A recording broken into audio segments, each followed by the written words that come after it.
ಇದ್ದೆ. ನನಗೆ ಒಂದು ಮನೆ ಮೈಸೂರಲ್ಲಿ ಇದೆ. ಅದನ್ನ ನನ್ನ ಕಸಿನ್ಗೆ ಕೊಟ್ಟಿದ್ದೇನೆ. ಅಲ್ಲಿ ಅವನು ಮತ್ತೆ ಅವನ ಮುದ್ದಾದ ಹೆಂಡತಿ ಇದ್ದಾರೆ. ಅವನು ಒಂದು ಪ್ರೈವೇಟ್ ಕಂಪನಿಯಲ್ಲಿ ಮಾರ್ಕೆಟಿಂಗ್ ಮ್ಯಾನೇಜರ್ ಆಗಿ ಕೆಲಸ ಮಾಡುತ್ತಿದ್ದಾನೆ. ಅವನ ಹೆಂಡತಿ ಕೂಡ ಟೀಚರ್ ಆಗಿ ಕೆಲಸ ಮಾಡುತ್ತಿದ್ದಾಳೆ. ಹಾಗಾಗಿ ನಾನು ಮೈಸೂರಿಗೆ ಹೋದಾಗಲೆಲ್ಲ ಅದೇ ಮನೆಯಲ್ಲಿ ನನಗೆ ಅಂತಾನೆ ಇರೋ ಒಂದು ರೂಮಿನಲ್ಲಿ ಉಳಿದುಕೊಳ್ಳುತ್ತೀನಿ.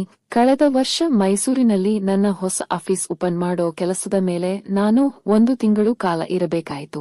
ಆಗಲೇ ನನಗೆ ಗೊತ್ತಾಗಿದ್ದು ನನ್ನ ಕಸಿನ್ ಒಬ್ಬ ದೊಡ್ಡ ತೇಕವುಳ್ಳ ಕೆಲಸದವಳನ್ನು ನೇಮಿಸಿದ್ದ ಅಂತ. ಅವಳನ್ನು ನೋಡಿದ ತಕ್ಷಣವೇ ನನ್ನ ತುಣ್ಣೆ ಬುಸುಗುಡಲು ಶುರು ಮಾಡಿತ್ತು. ನಾನು ಬಿಡ್ತೀನಾ? ಮಾರನೇ ದಿನದಿಂದಲೇ ಅವಳಿಗೆ ಕಾಳು ಹಾಕೋಕೆ ಶುರು ಮಾಡಿದೆ. ನನ್ನ ಕಸಿನ್ ಮತ್ತೆ ಅವನ ಹೆಂಡತಿ ಕೆಲಸಕ್ಕೆ ಹೋದ ಮೇಲೆ ನಾನು ಆ ಕೆಲಸದವಳ ಜೊತೆ ಮಾತು ಶುರು ಮಾಡಿದೆ. ಹಾಗೆ ಅವಳ ಫ್ಯಾಮಿಲಿ ಬಗ್ಗೆ ಎಲ್ಲ ವಿಚಾರಿಸಿದೆ. ಹಾಗೆ ಮಾತಿನಲ್ಲಿ ಅವಳಿಗೆ ನೀನು ಸುಂದರವಾಗಿ ಸೆಕ್ಸಿಯಾಗಿ ಇದ್ದೀಯಾ ಅಂತ ಹೇಳಿದೆ. ಆದರೆ ಅವಳು ಏನೂ ಮಾತಾಡಲಿಲ್ಲ. ಅವಳ ಹೆಸರು ಸುನೀತಾ. ಅವಳಿಗೆ ಇನ್ನೂ 20 ವರ್ಷ.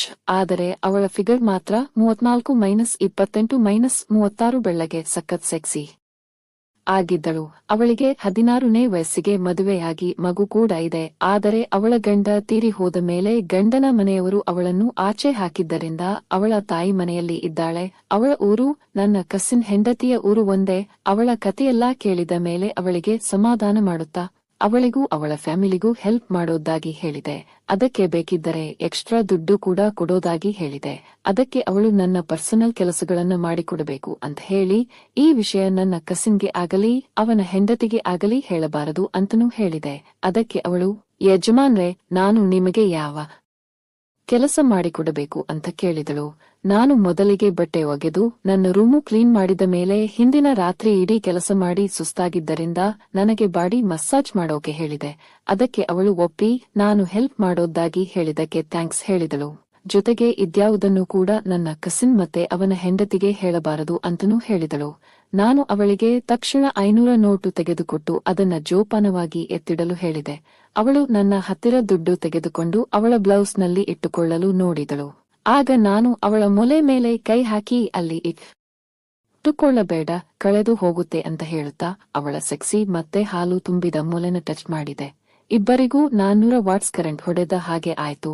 ನಾನು ಅವಳ ಬ್ಲೌಸ್ ಇಂದ ದುಡ್ಡು ತೆಗೆಯುವ ಹಾಗೆ ಮಾಡುತ್ತಾ ಅವಳ ಮೊಲೆನ ಮಸಾಜ್ ಮಾಡುತ್ತಿದ್ದೆ. ಆಗ ಅವಳು ಮತ್ತೆ ಅಕ್ಕ ಏನಾದ್ರೂ ನೋಡಿ ಬಿಟ್ಟರೆ ಅಂತ ಭಯಪಟ್ಟಳು. ಅದಕ್ಕೆ ಅವಳ ಬಟ್ಟೆ ಬ್ಯಾಗ್ನಲ್ಲಿ ಇಟ್ಟುಕೋ, ಇಲ್ಲ ಅಂದರೆ ನೀನು ಬಟ್ಟೆ ತೆಗೆಯುವಾಗ ಕಳೆದುಕೊಳ್ಳುತ್ತೀಯ ಅಂತ ಹೇಳಿದೆ. ಅದಕ್ಕೆ ಅವಳು ಹೌದು ಯಜಮಾನ್ರೆ, ನಾನು ಯಾವಾಗಲೂ ಮರೆತು ಹೋಗುತ್ತಿದ್ದೆ ಎಂದಳು. ನಾನು ಹೇಳಿದ ಬುದ್ಧಿವಾದ ಕೇಳಿ ಅವಳು ಖುಷಿಯಾದಳು. ಅಷ್ಟು ಮುಗ್ಧೆ ಅವಳು. ನಾನು ಬೆಡ್ ಮೇಲೆ ಮಾಕಡೆ ಮಲಗಿಕೊಂಡು ಅವಳಿಗೆ ಎಣ್ಣೆ ಕೊಟ್ಟು ಮಸಾಜ್ ಮಾಡಲು ಹೇಳಿದೆ. ಅವಳ ಬೆಚ್ಚನೆಯ ಕೈ ನನ್ನ ಮೈಗೆ ಟಚ್ ಮಾಡಿ ನನ್ನ ಬೆನ್ನ ಮೇಲೆಲ್ಲ ಕೈ ಆಡಿಸುತ್ತಿದ್ದರೆ ನನಗೆ ರಿಲೀಫ್ ಅಂತ ಅನಿಸಿದರೂ ನನ್ನ ತುಣ್ಣೆ ಮಾತ್ರ ಸದ್ಯಕ್ಕೆ ರಿಲೀಫ್ ಆಗೋಕೆ ರೆಡಿ ಇರಲಿಲ್ಲ. ಇನ್ನಷ್ಟು ಗಟ್ಟಿಯಾಗಿ ಹಾಗೆ ಹಾಸಿಗೆಯ ಒಳಗೆ ತೂರುತ್ತಿದ್ದ ನನ್ನ ತುಣ್ಣೆ ಸ್ವಲ್ಪ ಹೊತ್ತು ಆದ ಮೇಲೆ ನಾನು ಅಂಗಾತ ಮಲಗಿಕೊಂಡೆ. ಆಗ ನನ್ನ ಪಂಚೆ ಟೆಂಟ್ ಹಾಗೆ ಎದ್ದಿತ್ತು. ನಾನು ತಕ್ಷಣ ಮುಚ್ಚೋಕೆ ಅಂತ ಕೈ ಹಾಕಿದೆ. ಆದರೆ ಅವಳು ನೋಡಿಬಿಟ್ಟಳು. ಹಾಗೆ ಕದ್ದು ಮುಚ್ಚಿ ನಾಚಿಕೆಯಲ್ಲೇ ನೋಡುತ್ತಿದ್ದಳು. ಆಗ ನಾನು ಸುನೀತಾ, ನೀನು ತುಂಬಾ ಒಳ್ಳೆಯವಳು, ನನ್ನನ್ನ ಎಷ್ಟು ಚೆನ್ನಾಗಿ ನೋಡಿಕೊಳ್ಳುತ್ತಿದ್ದೀಯಾ ಅಂದೆ. ಅದಕ್ಕೆ ಅವಳು ಯಜಮಾನ್ರೆ, ನೀವು ಕೂಡ ಅಷ್ಟೇ ನನ್ನನ್ನು ಎಷ್ಟೆಲ್ಲಾ ನಂಬಿದ್ದೀರಾ ಅಂದಳು. ಅದಕ್ಕೆ ನಾನು ನಿನಗೆ ಬಾಡಿ ಮಸಾಜ್ ಮಾಡೋಕೆ ಹೇಳಿದ್ದು ಅಂತ ಹೇಳಿ ನನ್ನ ತೊಡೆಯನ್ನ ಮಸಾಜ್ ಮಾಡಲು ಕೇಳಿದೆ.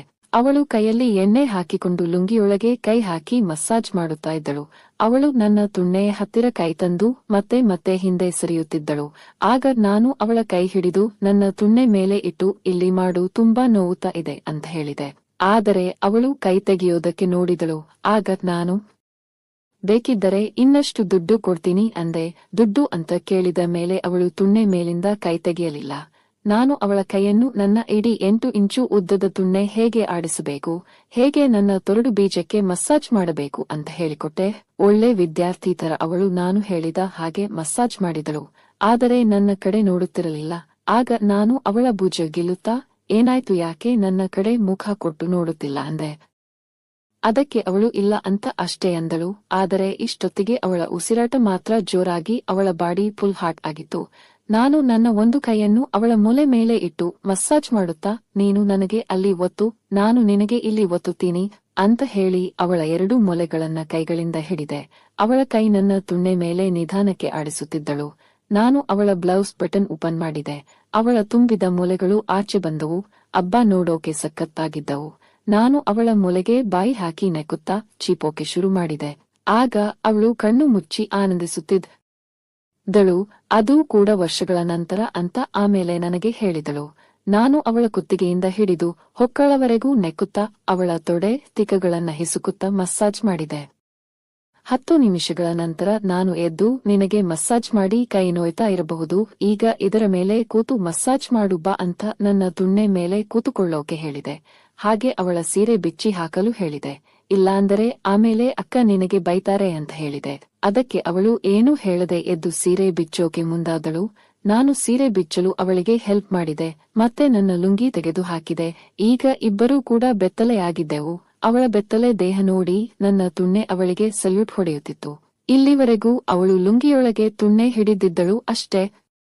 ನೋಡಿರಲಿಲ್ಲ.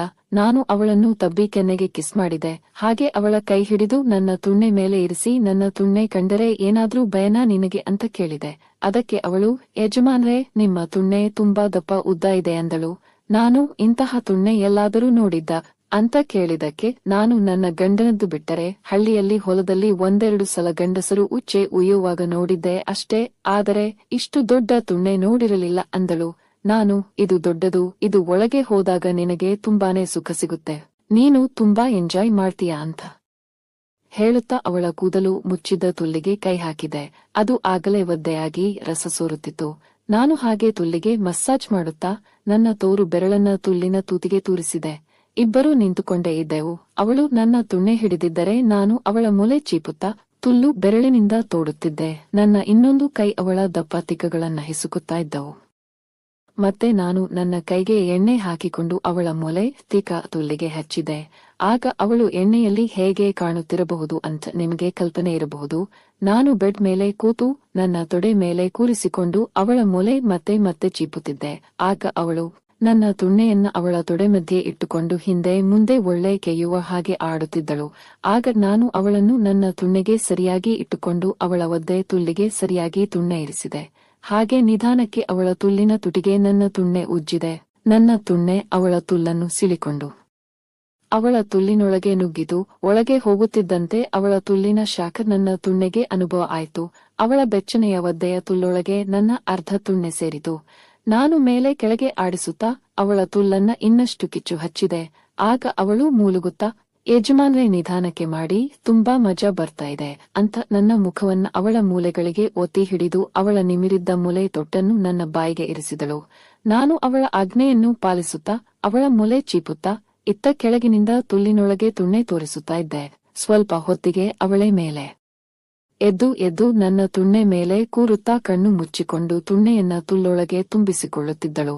ಅವಳು ಹಾಗೆ ಮಾಡುತ್ತಿದ್ದರೆ ನನಗೆ ಸ್ವರ್ಗ ಸುಖ ಸಿಗುತ್ತಿತ್ತು. ಹಾಗೆ ಸ್ವಲ್ಪ ಹೊತ್ತು ಮಾಡಿ ಸುಸ್ತಾದ ಮೇಲೆ ನನ್ನ ತಬ್ಬಿಕೊಂಡು ಸುಮ್ಮನಾದಳು. ಆಗ ನಾನು ಅವಳನ್ನ ಬೆಡ್ ಮೇಲೆ ಮಲಗಿಸಿ ಅವಳ ಕಾಲುಗಳನ್ನ ಬೆಡ್ ಕೊನೆಗೆ ತಂದು ನನ್ನ ಭುಜದ ಮೇಲೆ ಹಾಕಿಕೊಂಡು ಅವಳ ತುಲ್ಲಿಗೆ ಮತ್ತೆ ತುಣ್ಣೆ ಇಕ್ಕಿ ನೂಕಿದೆ.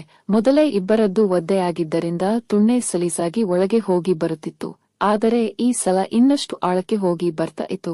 ಹಾಗೆ ನನ್ನ ಸೊಂಟ ಆಡಿಸೋದನ್ನು ಜೋರು ಮಾಡುತ್ತಾ ಅವಳ ತುಲ್ಲಿಗೆ ಸರಿಯಾಗಿ ಗುದ್ದುತ್ತಾ ಕೆಯ್ಯುತ್ತಿದ್ದೆ.